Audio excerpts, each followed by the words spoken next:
Ayan, good morning sa lahat po mga kalangga. Ayan. So ngayon po nandito po tayo sa Kubo at sinundo po natin si Kim, BG's Kim para puntahan po natin si Just Ivan. So ngayon po mga kalangga, titingnan po natin kung ano talaga yung kung ano po talaga yung gusto ni Tatay Domingo. At sa ngayon po magkasama po kami dalawa ni BG's Kim. Ayun.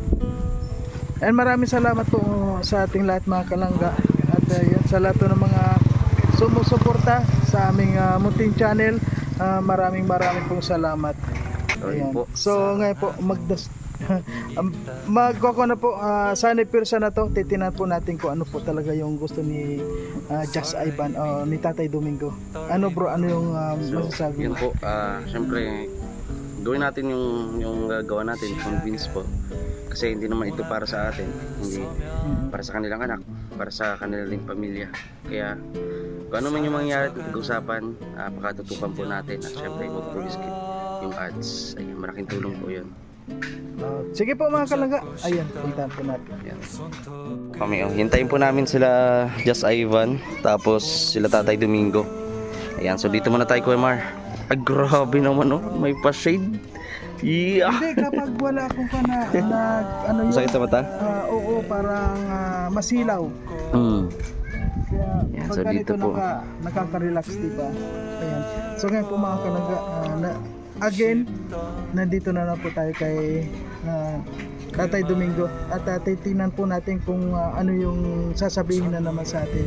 At meron na po tayong power of attorney ngayon, nandyan sa cameraman natin. Gagawin natin syempre yung best po natin, no, sa maayos at mapayapang pag-uusap. Hindi bro, ayan nandiyan si Just Ivan. Andyan? Ay grabe. Ayan si Just Ivan. Tutoy, kumusta ka? Kumusta? Okay lang? Yan. Si tatay mo. Naano ko Nagpuntahan pa. Nagkain ka na? Ay di pa. Ikaw naman itong batang ito. May dala naman tayo dito na bigas, oh, para sa kanila. Siguro sa ngayon may dala na tayo yung bigas. Baka po natin. Ano yun? Baka Convince natin. Oo. Siguro. Utay-utay lang po natin yung magiging flow ng pag-uusap, dahan-dahan, hindi natin kailangan na biglain. Pero bakit nakakalat ako bro? Po. Di ba sila ang dapat na ganito na makiusap sa akin dahil tayo tumutulong? Baliktad. Baliktad ngayon, di ba? Iba talaga ang Rochelle. Ibang-iba. Oo, ibang-iba talaga. Ganyan po dahil mga kalangga. Tayo ay susuyuin pa natin yung tutulungan. Oo. Tulad ngayon, araw Baby pa natin, bigyan natin ng bigas bago. Kaya maraming salamat po kasi yan po napupunta no, sa pagtulong yung mga sinasarin yung Gcash, sa mga pakulay nyo. Yan po namin na napupunta sa pagtulong lamang. Ayan. Sa akin po mga kalangga, kahit yung nagpapakulay ay maraming salamat din po dahil yun nga, naiilawan din. Kahit na paano may liwanag. May liwanag. Kumbaga kahit sa dilim ay meron pa ring liwanag. Yeah. So, paano kuya? Liwanag sa kadiliman. Liwanag sa dilim. Ayun. Grabe. Ayan oh, si Just Ivan. Kain siya. Si Just Ivan. So yun po mga kalang, iniintay na naman po natin si Si Just Ivan magtanong. Pero kaming dala dyan, no, mamaya. May ulam sa inyo, wala? Kasi doon kami kakain. Nako. Ano gusto mo ulam dito? Pili ka, sir. Uwang ulam. Gusto mo uwang ulam? Ha? Busog pa raw siya. Yan ang taong kahit hindi kumakain, busog. Busog. Busog ko ba? Ayan. Dahil ng tubig. Maya. Ayan. Nandito tayo sa Manila. Oo. So, ayan po mga kalangan, nandito na po tayo sa bahay ni Just Ivan. Anong naabutan natin? Ano? Ito, walang laman yung tindahan. Nakakalungkot. Pero ganyan talaga siguro ang buhay. Ano ba? Minsan wala, minsan meron. Walang tindahan. Huli kong punta dito, may laman to. Kasama ko pa si Dodo. Tapos nakikain pa kami dito. Tapos ngayon wala na. So, sa ngayon si Tatay Domingo wala na naman. Oo po, wala. Pero pilitin natin ang mga kausap natin sa tatay. Kasi importante kung ma-interview natin. No?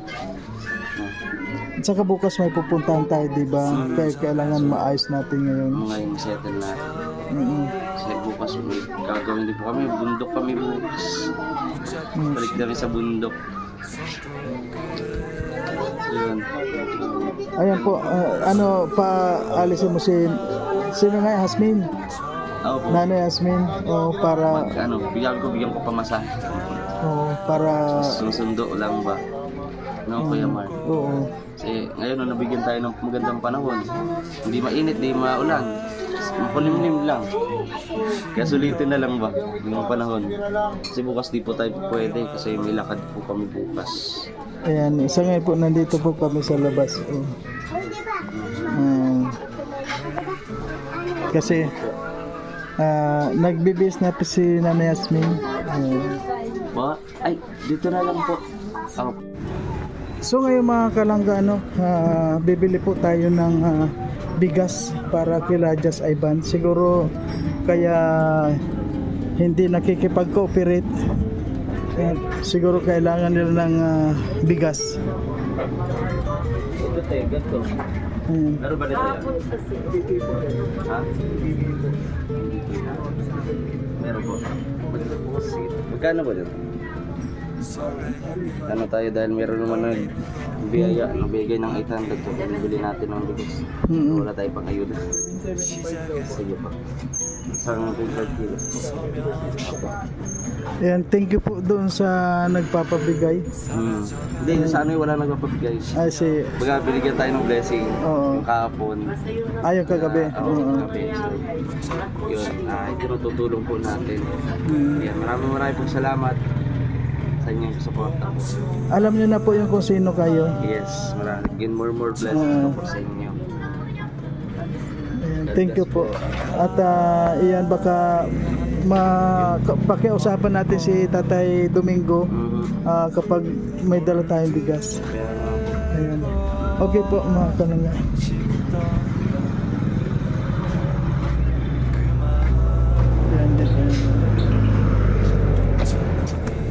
Diyan na lang.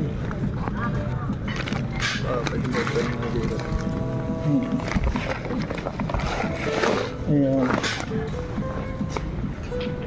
So ayan po mga kalangga, bibigyan po natin ng bigas. At maraming salamat po sa nagpabigay. Ayan.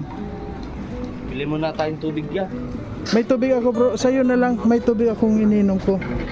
At sa ngayon po mga kalangga, nandito po tayo sa Mercedes. At siyempre kasama pa rin natin si BG Scheme.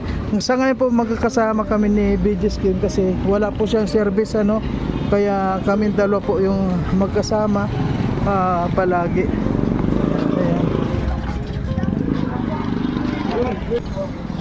So ayan po, papunta na tayo doon. Ay, mamaya pa siguro, wala pa. So ngayon po, nandito na po tayo sa lugar ni Just Ivan.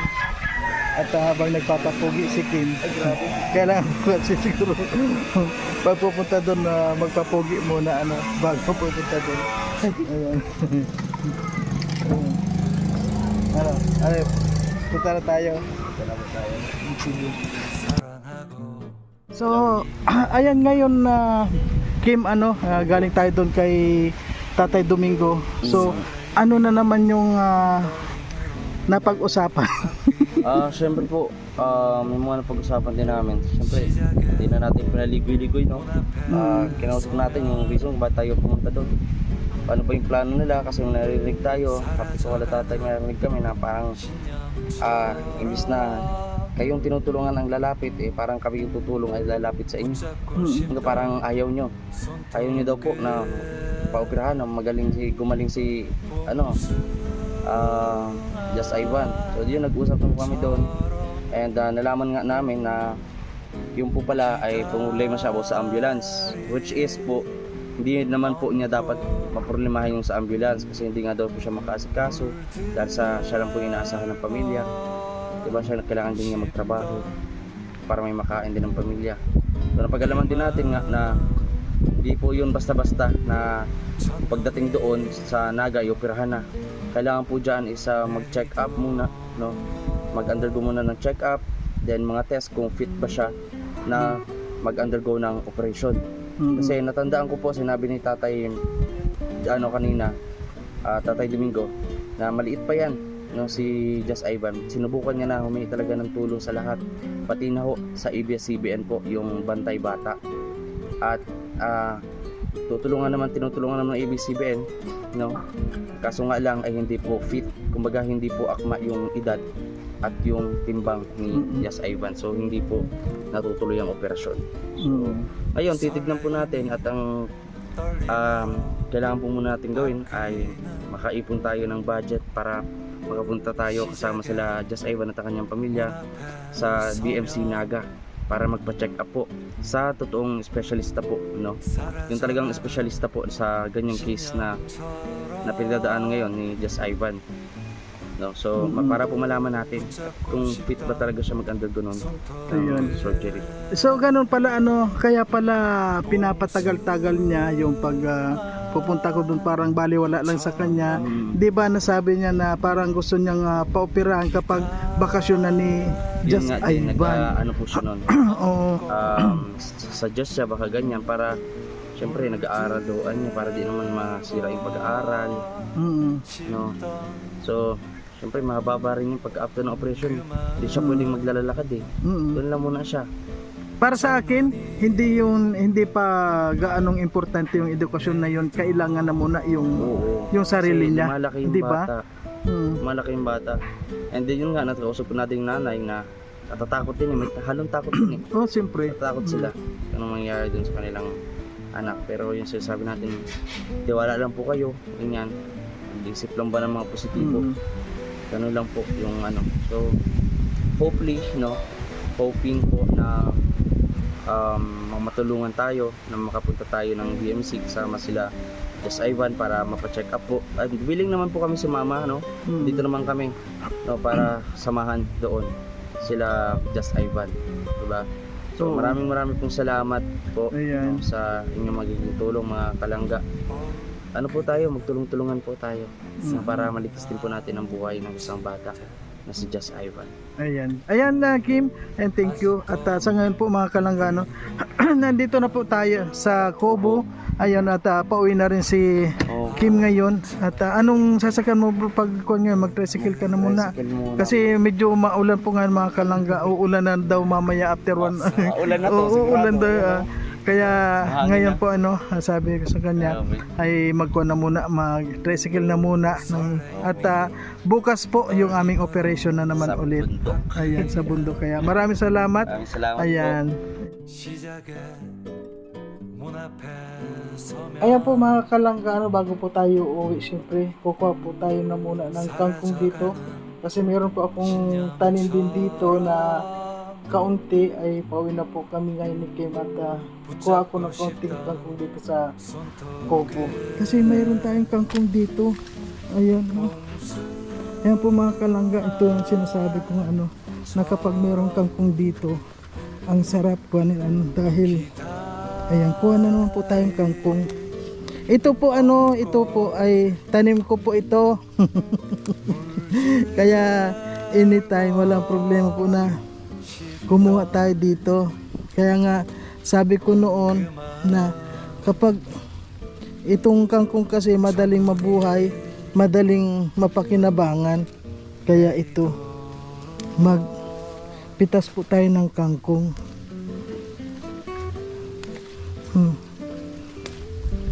Oh, ang ganda po ng kangkong mga kalangga. Grabe.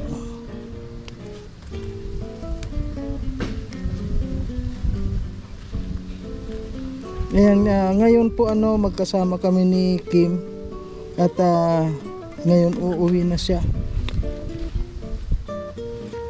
kasi nakakatakot, abutin kami ng ulan. Ang ulan ngayon ay grabe. Yan, ganda ng kangkong kasi itong kangkong mga kalangga, habang kinukunan mo ito lalong dumadami. At marami na rin nakikinabang dito sa kangkong na to. Kahit naman po sino pwedeng kumuha dito. Basta may talbos, pwede nang kumuha. Ayan. Ganyan ang kangkong. Kahit na kuwan madaling magpakangkang. Ayan. Diba? Oh. May kangkong na po tayo. May gulay na tayo.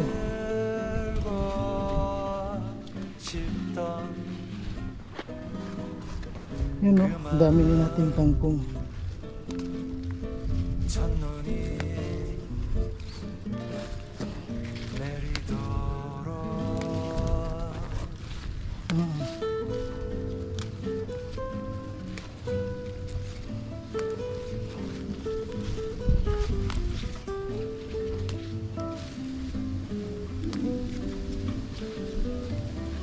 Ayan.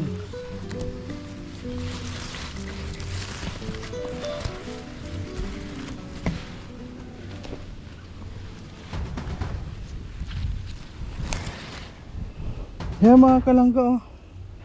Meron na po tayong kangkong. May magugulay na tayo. Ayan, kasi po ngayon pauwi na tayo. At dito ko po hinatid si Kim sa Kubo. Kasi may gamit po siya na naiwan dito. Ayan, di ba mga kalangga, may kangkong na tayo. Ayan, ganda. Tignan mo, sarap. Kangkong chips. Ayan, sarap ito. Kangkong. Sarap. Ito ang kuan. Maraming kumukuha nito. Mula nung tinanim ko to. Ayan, kangkong laman kasi yan, so, kay kuan yun. Kila Sipag ko yung mga rin. kuan lang. Ayan bro, gusto mo rin ng kuan o yung malunggay. Sarap Oo, malunggay. Opo. Pagka may Kuwan lang kasama na tayo. ako pauwi. Ayan, wala ditong plastic. Wala nang plastic dito, ano. Ayan, thank you po mga kalangga. At ayan, bro, wala ka pa, hindi ka pa uwi. Ay, may akong kunti pahinga lang. Hinintay mo yung may tinawagan ka bang service? Opo. Magkakatid na lang ba ako? At bukas na lang tayo magkita. Okay po mga kalangga.